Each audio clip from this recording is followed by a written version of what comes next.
and welcome to Tiny Table Talk for The Challenge Season 38, Episode 18, Finals Part 2. And because this past week's episode was only 60 minutes with not a whole lot of substance or content to it, I decided that it would be fun to do a comment palooza where I take a good amount of comments from my Thursday's review and recap video, highlight them here, and I read them, answer them, comment, reply, all that good stuff, having a conversation facilitated by you, the audience, using your comments from my Thursday's review and recap. So without further ado, let's jump right in. Now, the first comment comes from Will M, who says, "This final better not go down as the hardest final in history because I would do this any day over the final in War of the Worlds. I don't think that final can be topped. The conditions alone are life-threatening." I completely agree with you that War of the Worlds is by far the hardest final in challenge history, especially even compared to this one that we're watching currently, even though we haven't gotten to the final stages just yet. It just seems like War of the Worlds was just on another level, and I agree with you that if given the chance to do either one of them, I would do 38 well before I would even consider doing Season 33's final, and a lot of the commenters from my review and recap have the same opinion that War of the Worlds is by far the hardest final in challenge history, and they think that it cannot be topped, and this one is not topping it. Most Fire comes in with a comment saying, "Bit disappointed with this finals.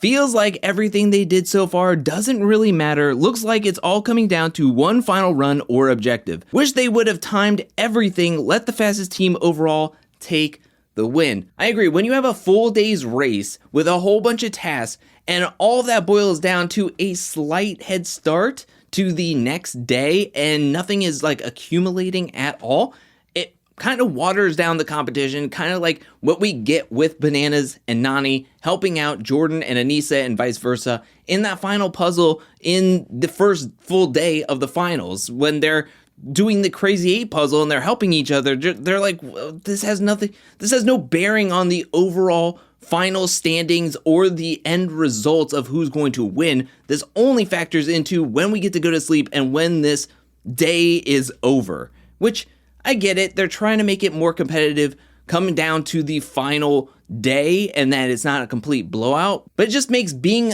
ahead in the whole race on a certain day just seem like it's nothing. Jacob comes in with a comment saying, "Agree, this episode was kind of lame, and they always make winning the rounds next to pointless. I guess it makes it closer and more exciting, but what is the point of having a long-distance cardio race when winning by a large margin is irrelevant? It might as well be a 100-meter sprint." I couldn't have said it better myself, that you hit the nail directly on the head. I mean, Jordan and Anissa were behind the whole time. It didn't matter how long it took them to do a certain task. They were able to catch up with everybody walking, get to a puzzle, and finish second place in day one. And then what they get is like a slight head start over Bananas and Nani, and they were able to just hop over them quite easily. So yeah, I know that they're trying to make the last day a lot more thrilling and exciting. It just makes everything leading up to that last task or that last day kind of like it doesn't matter. It really doesn't. FL Boy Can Scrap says 100 hours with 50 hours of it being rest and relaxation. Hit the nail on the head. They're getting like 8 hours of sleep every night. I don't even get 8 hours of sleep and I'm sleeping on a comfy bed, you know? K-Red comes in with a comment saying, "This final really seems to be quantity over quality." Really kind of goes with the theme of what the challenge has been doing, you know, with the global competitions, with all the spin-offs. They're thinking, hey, more challenge the better, right? Not necessarily. And I think they're taking that same exact mindset into the finals, being like 100 hours just instantly takes it to another level, right?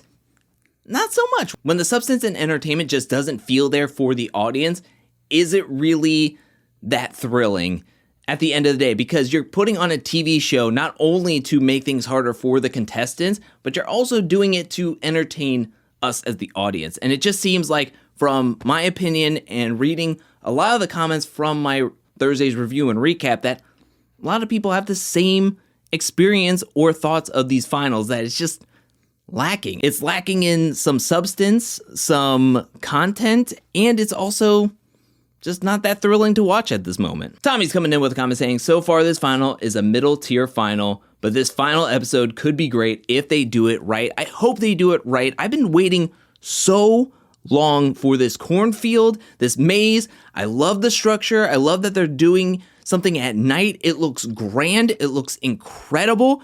It's just that we had to slosh through a couple of phases and a couple of days to get to that final stage, and I'm looking forward to it. I think they're gonna nail the ending, which is better than having like a great beginning to a finals and then it slowly petering it out. At least with having a really good ending, it sends you on like, whoa, that was incredible. I'm so glad we got to see that. The next comment comes from Gabe, who says, the math for the hours ain't adding up in this final. When Devin and Tori finished their puzzle, TJ told them they were 30 hours into the final. When Bananas and Nani finished their puzzle, it said hour 42. It took them over 12 hours to complete the puzzle, yet the daylight didn't switch. Then the following day, TJ greets them in the morning saying, welcome to hour 50. Then 10 hours later, it's pitch dark. The following morning, it's hour 68. This math ain't mathin'. I agree. There's something a little off. Not only with just this missing 7 hours, but I'm always skeptical when they're like doing these time skips or these time jumps, and I'm like, did the car ride actually equal 2 hours? Did they hike with their chest for over 2 hours to get to the campsite? Did this. And that's up to their discretion. If they're going to fudge up some of the numbers, that's on them. I know they can't show us every single hour, the raw footage of them doing every single task, running everything, but I agree with you. Something does feel off, especially when they're trying to make this 100 hours and they need to fill up those hour times and then skipping so much. I understand where you're coming from. I'm Just a Will comes in with a comment saying, I'm sorry, but MTV is really pushing it and treating us like dummies. This final did not deserve 3 freaking episodes. We all knew after a few weeks in, Nani Bananas and Tori and Devin were going to be the final 2 teams. They highlighted Nani and Tori so much this season, it was a dead giveaway. This season feels like it should be done and we should be on the reunion, which is probably going to be the best episode of the season. I think it's going to be a 2-part reunion to get us to 22 overall episodes because of episode 0, and they need to get to 21 episodes, and next week is 19. So I think it's going to be 2 episodes for the reunion, and I agree. At a certain point, especially when they split into 2 teams, I just felt this season was really starting to stretch out, and it was just like really slowed down. It almost hit the brakes for me to the point when everybody got back into pairs. I kept on looking at my watch going, how much longer do we have in this? It just feels like this season has been going on since forever, and it's because it started back in October of last year, and now we're in February. And then at the end of the reunions, when this season fully wraps up, it's going to be March 1st. What now? That is wow. To me, that is just wow. Thinking that we are going from October 12th to March 1st, and then March 8th is when the global competition starts, or the global championship starts. D. Turner comes up with a comment saying, it's really bothering me that for the 2nd season in a row, everyone gets to just go to sleep at night once they finish the last checkpoint of the day. What happened to staying up all night in horrible conditions? They just pop a squat in a tent and get a full 8 hours of sleep? Like, what? I'm surprised that there hasn't been a full overnight where somebody has to like maybe stand on a stump or do something, not like dig up dirt or anything like we saw in like the Challenge USA, but you would think something. Now, they did at the beginning of the finals have to pedal for a long time, for a long distance, 100 kilometers, I believe. So that's somewhat of the night portion, but then they gave them like 8 hours after that night portion. And then it looks like there's going to be a night portion to finish off these finals where they have to do various tasks in the cornfield, running around, doing eliminations, doing the what looks to be the Kenny and Horacio elimination somewhere in a cornfield, which could be the overnight portion, but I agree with you. Maybe because it's 100 hours and it's over the course of like 4 days and some change that they were like, well, we don't need to like sleep deprive them because they're going to be doing so many different tasks throughout the day. We don't want them to just be completely exhausted for the upcoming tasks in the next day or days. Brianna coming in with a comment saying, on Bananas podcast, he said that they didn't air quite a few challenges that day during the finals. I did listen to both podcasts, and the Bananas podcast, where he interviewed Anissa, was a lot more enlightening than, say, the Challenge official podcast this week. They did say that there were more checkpoints that they didn't show when they pushed the car. They actually ran to 2 more stations before the eating portion. One of those stations is that teams were going to have to swap out squatting in a very confined space. Bananas and Anissa kept on saying like they had to squat in what they called a picture frame, and if they weren't inside the space fully, then their time would have to restart. They had to do a combined 1 hour of just squatting in a very tight space. Once you do that, then they were able to get out and run to the next station, which that station was reminiscent to the redemption game that Fessel and Mariah won, where they had to hold the cylinder on the ramp, and they had to hold the cylinder there for over an hour. They had to stand there holding it for an hour over the line, and they couldn't move or do anything or their time would reset. And after that, they got to the eating portion, which then Bananas and Anissa say that those 2 stages were kind of goofy.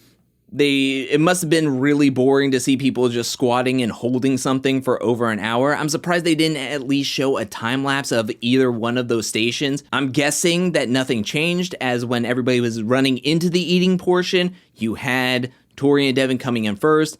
Then you had Bananas and Nani, and then Jordan and Anissa. So nothing changed from when they ran out of the car push. It just seems awkward that just 7 hours just go by and we get nothing. When this was an hour long, I mean, you could have at least given us another half an hour. Boring or not, I hate feeling like I'm missing something, that something is being hidden from me and not being acknowledged, you know? Oh, and something else on that podcast before moving on. We hear from Bananas on how Nani hurt her knee, and it was from the bike portion at the very beginning of these finals, because when she got to the bike and had to pedal for so long, she turned her resistance all the way down. So when she was pedaling, her legs were going so fast that she strained a ligament in her knee. This is all coming from Bananas himself. Box of Chocolates comes in with a comment saying, TJ is so evil. All the other game show hosts keep a calm demeanor and digest the tense situation. TJ will laugh in your face. Yes, I'm telling you right now, this was TJ's like favorite day of filming, it seems like. First of all, he's like having jokes about leaving the house and forgetting to put the engines in the cars and laughing, and he's doing stand-up to everybody. And then when he pulled out those ice cream bowls and seeing the faces of everybody just being so shocked about getting the ice cream on top of everything they just ate, I mean, TJ was having a blast in the misery that all the players were in. It was really, really fun. Kat comes in with a comment, and probably the gold star comment from my review and recaps comment section, and the comment of the week when they say they were doing Sudoku during those 7 hours. I love this reference to the Challenge USA finals. This was great. This made me laugh so hard the first time I read it. I instantly screen grabbed it and wanted to highlight it in this video. Thank you for making me laugh. That was absolutely incredible. Love that comment. Our Brad comes in with a comment saying, I thought when TJ brought out the ice cream, he was going to tell Banani to sabotage another team. I didn't even think of this, but that would have been awesome. That would have been perfect. I mean, I thought it was fine that everybody got to eat ice cream. I'm glad everybody was on the same kind of level playing field, but we just had sabotages in the previous race, and then not so much sabotages anymore since then, but I thought, yes, that would have been perfect. Like, I didn't even think about it in the moment, but after reading her comment, that would have made so much sense that he pulled them out. They are like shocked and mortified to have to eat ice cream on top of that, but then told you can give it to anybody. And they did have vegan ice cream for Tori, so they could have sabotaged Tori after that. So I think that would have been better than having everybody eat ice cream and then slurp it up. That's such a good comment. That's such a good idea. I wish they would have done that. And the final comment comes from Sean, who says, pasta is Devin's worst nightmare. First it gets him and Corey kicked off a final reckoning, and now this. That is a great observation. And right now, if you're keeping score, it's Pasta 2, Devin 0. But that is it for today's Tiny Table Talk. What do you think about this episode? Let me know down in the comment section below. What do you think about these finals so far? And who are you rooting to win? Who are you hoping doesn't win? And are you excited for the corn maze portion? I keep on rewatching the what's to come on the season finale, and it just looks so incredible. I wish the whole finals had this vibe and this momentum the whole way through, but with 100 hours, you can't really keep or sustain that level of hype throughout the whole time. But this final part looks incredible. I'm hoping it is incredible and super exciting and grand and just is a real big bang to end the season. But we'll have to wait and see what's going to happen. What are you thinking is going to happen? Are you excited for the season finale and the wrap up of the season? Can you believe we've been watching this season since October? And are you excited to see it all come to an end? Or are you sad to see it come to an end? Let me know anything and everything down in the comment section below. I want to give a special shout out thank you to everyone who supports me over at patreon.com/angelcakevids.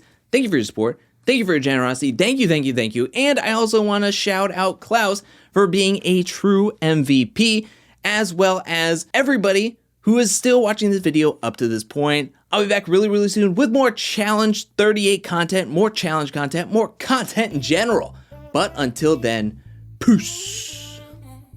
Also, I want to thank everybody for having the channel reach 28,000 subscribers. I can't believe it. It's incredible. Thank you so much. It's such a big milestone in my opinion. And I just want to say thank you to everyone who is watching my videos and continuous support here on YouTube as well as on Patreon. So thank you. And see y'all next time.